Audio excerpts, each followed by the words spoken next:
Hi, good morning, everyone. Welcome to another episode of Java with the Jims. I'm Jim Filippi, an estate planning attorney with the Filippi Law Firm here in Northern California.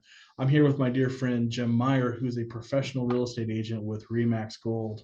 Jim, welcome to another show of Java with the Jims. Well, thank you, Jim. It's great to see you again.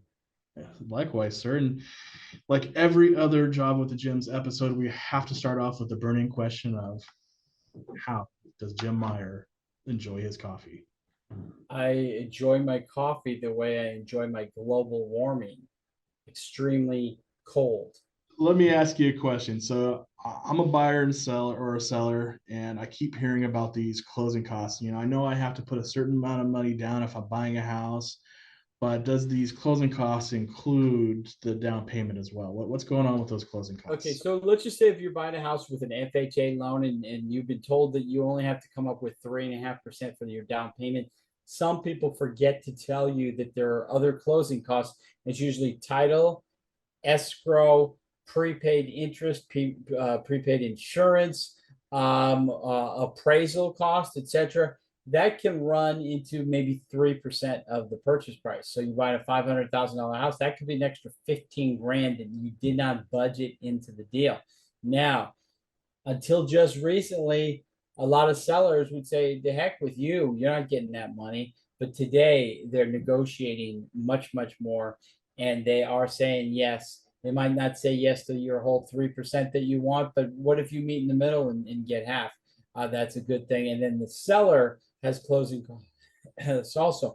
Seller has transfer tax. There's always going to be a county transfer tax, but there are certain cities that have city transfer tax. Like in Vallejo, there's one that's the only place in Solano County, but you go to Sacramento, you go to San Francisco, there are certain areas where the city transfer tax is very expensive. And then, of course, there's the commission. So when you get ready to sell your house, you want to ask your realtor, hey, what am I looking? If I sell it for 500,000, what do I put in my pocket? If you're buying, you say, hey, what's my monthly going to be, and what's out of my pocket? So lots of questions to be asked. Just remember the two words closing costs. Don't forget to talk to your realtor about your closing costs. Yeah, that's excellent. First question to your real estate agent is, how much money do I need to have to purchase? And I assume you have a way to generate some, idea what their closing costs are going to be.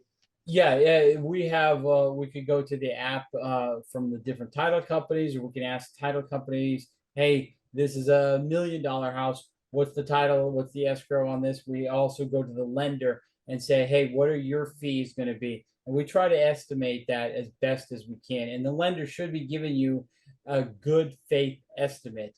So we work together to try to let you know what your costs are going to be if you're the buyer or if you're the seller.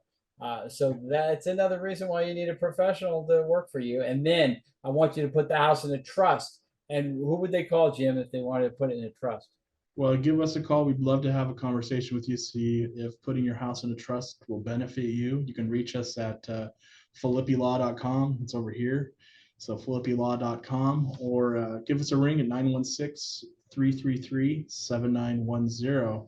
And if someone's looking to purchase or sell a home, who would they give a call to? Call Jim Myers 707-580-5391. And my thought is right now, somebody within the grasp of our voice has 10 to 12 houses that they say, it's time to get rid of them.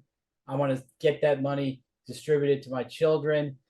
I want you to call Jim, get everything set up in a trust, call the other Jim here, and we'll start talking about selling them. Maybe we sell one of your houses a month for the next 12 months, and then have the cash in the bank ready so that those kids, that money can be earmarked for if God forbid you ever pass on to the next world, then you've got money earmarked for those kids. So they're not fighting over who's going to sell the house, how much is it going to go for, which kid is going to live in the house, etc., etc. Make it simple. What do you think, Jim? Am I crazy? Not at all. It's one of those things that everybody's situation is just a little bit different. So it's always best to consult with an estate planning attorney to choose which routes is best for you. Don't rely on just one source of information on the internet. Definitely sit down with a professional. Exactly. And we'll talk about more about the mistakes you can make going on the internet to get an attorney or a lender or a realtor. We're going to talk about that sometime in the near future. So we'll Yes. see you guys tomorrow and have a wonderful day. And thank you, Jim. Yeah, absolutely. Thank you everybody for joining us with another episode for Java with the Gyms. Have a great day and have we'll see you the next time. Take care.